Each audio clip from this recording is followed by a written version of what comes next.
So good day everyone. Right now I will be presenting my study entitled COVID-19, its evolution and process of transmission. By the way, I am JT Sacala, your student nurse under Mindanao State University Buog Campus, your researcher. So we are all aware and already know about this for sure. But my intention and purpose of this study is to further give ideas and at the same time answers all your hows and whys. I know that COVID-19 pandemic will never be forgotten for such having a big distraction to us. So today, I will be presenting to you the origin, virology, mode of reproduction, mode of transmission, prevention, and treatment. So in this study, the discussion contents are first the introduction of literature review that compose of virology, origin, mode of reproduction, mode of transmission, prevention, and the treatments. So first is I will going to discuss the introduction. So the virus called COVID-19 is a classification and origin of SARS-CoV-2 and a member of the family Coronaviridae and the order of Nidovirales. So the family consists of two subfamilies, which are the Coronaviridae and the Torovirinae, and its members of the subfamily, the Coronaviridae, are subdivided into four genera. So the first genera is what we call the alpha coronavirus. So this as alpha coronavirus contains the human coronavirus. Next genera is the beta coronavirus. Beta coronavirus includes the severe acute respiratory syndrome, human coronavirus, and the Middle Eastern respiratory syndrome coronavirus.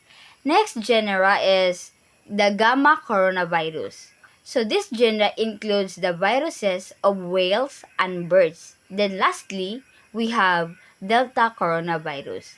In Delta coronavirus, it includes viruses that isolated from pigs and birds. So the outbreak of the coronavirus or SARS-CoV and the measures taken in response have had a major impact on a public health. So for the next 5 years, this impact will be studied in the two integrated. First, we have the Integrated Health Monitor COVID-19. And one of the studies that conducted within this research program is a literature review.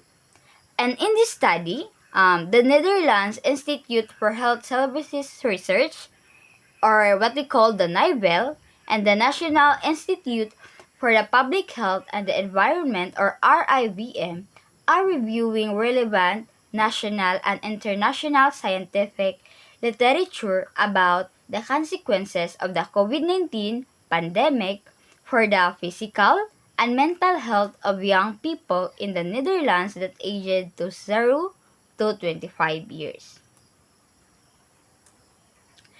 The illness also spread to the nations including Thailand, Japan, the Republic of Korea, Vietnam, Germany, the United States, and Singapore. And on January 21, 2019, our country's first case was reported on intestinal symptoms. The initial outbreak was reported in the market in December 2019 and about 66% of the staff there were affected. And the following, the local health staff authorities publication of an epidemiologic notice on December 31, 2019. The market was closed on January 1, 2020, and the uncontrolled spread of the disease, however, struck thousands of individuals in China in the following month of January, including numerous provinces such as Yubei, Zhejiang, Guangdong, Henan, Hunan, and etc. And these cities, Beijing and Japan, the Republic of Korea, Vietnam, Germany, the United States, and Singapore on January 21, 2019, our country's first case was reported.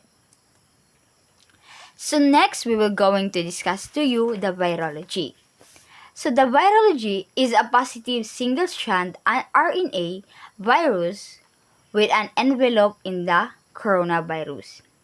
With a distinctive crown-like spike on its surfaces, it is a member of the Orthocoronavirinae subfamily and falls under the same classification as SARS-CoV-2.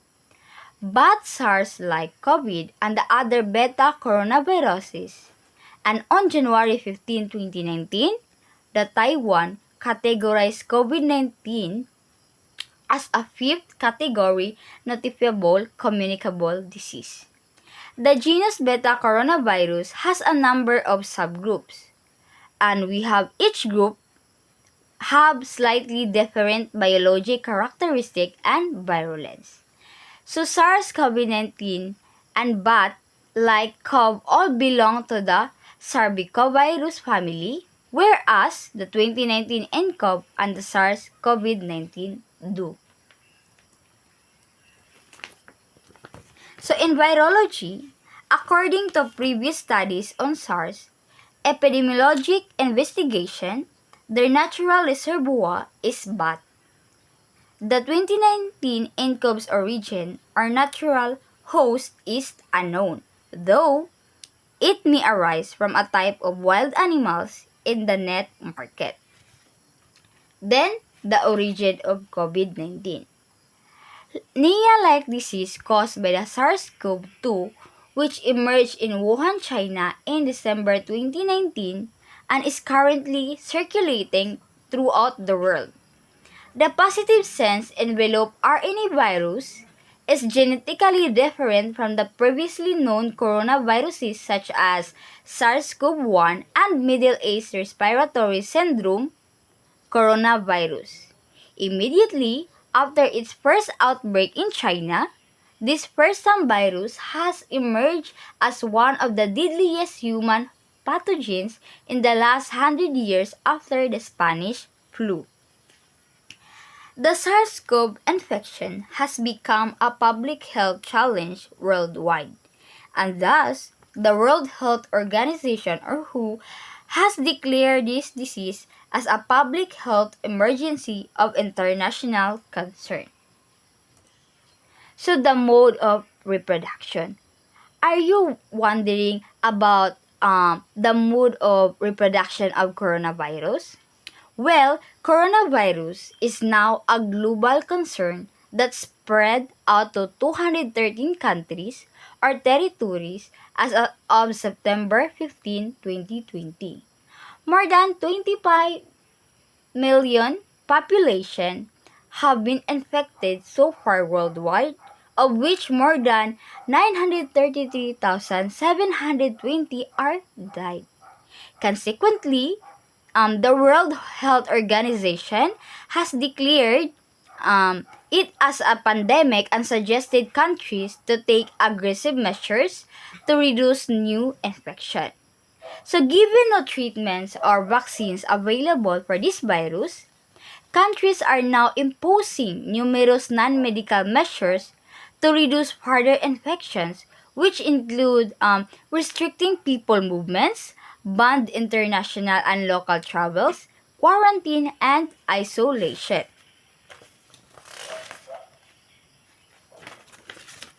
So knowing the accurate reproductive number of coronavirus, defined as the capability of transmission per primary infected person to the secondarily infected person.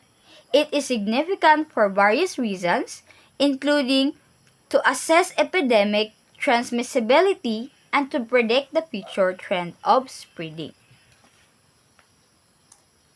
The mode of transmission of this pandemic. So modes of transmission of the COVID-19 virus, respiratory infections, can be transmitted through droplets of the different sizes.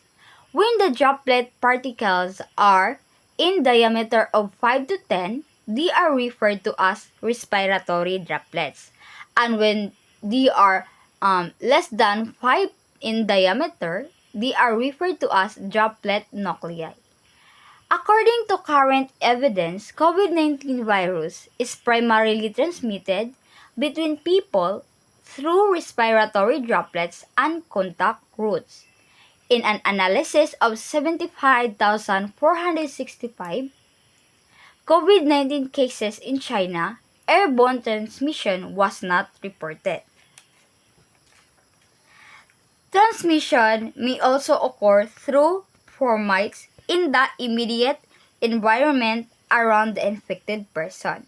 Therefore, transmission of the COVID-19 virus can occur by direct contact with infected people and indirect contact with surfaces in the immediate environment or with objects used in the infected person. So when there is a problem, there is also prevention. So what are we going to do to prevent such virus? So avoiding contact with people who have COVID-19, whether or not they feel sick, can reduce your risk of catching the virus from them. If possible, avoid being around a person who has COVID-19 until they can safely end home isolation. Sometimes, it may not be practical for you to stay away from a person who has COVID-19, or you may not want to help take care of them. In those situations, use as many prevention strategies as you can, such as first, practicing hand hygiene, one of the prevention to avoid having this virus. Next is consistently and correctly wearing a high quality mask. Next, improving ventilation and keeping your distance when possible to a person who is sick or tested positive is the best way to prevent such virus. So when there is a problem, there is a prevention. And when there is a prevention, of course, there is a treatment. So what is the treatments in this virus? So still, some vaccinated people, especially those ages 65 years old or older or who have other risk factors for severe disease, may benefit from the treatment if they get COVID-19. A healthcare provider will help decide which treatment, if any, is right for you. Check with your healthcare. So it is important to check with our healthcare provider or pharmacist if you are taking other medication to make sure that COVID-19 treatments can be safely taken at the same time the FDA.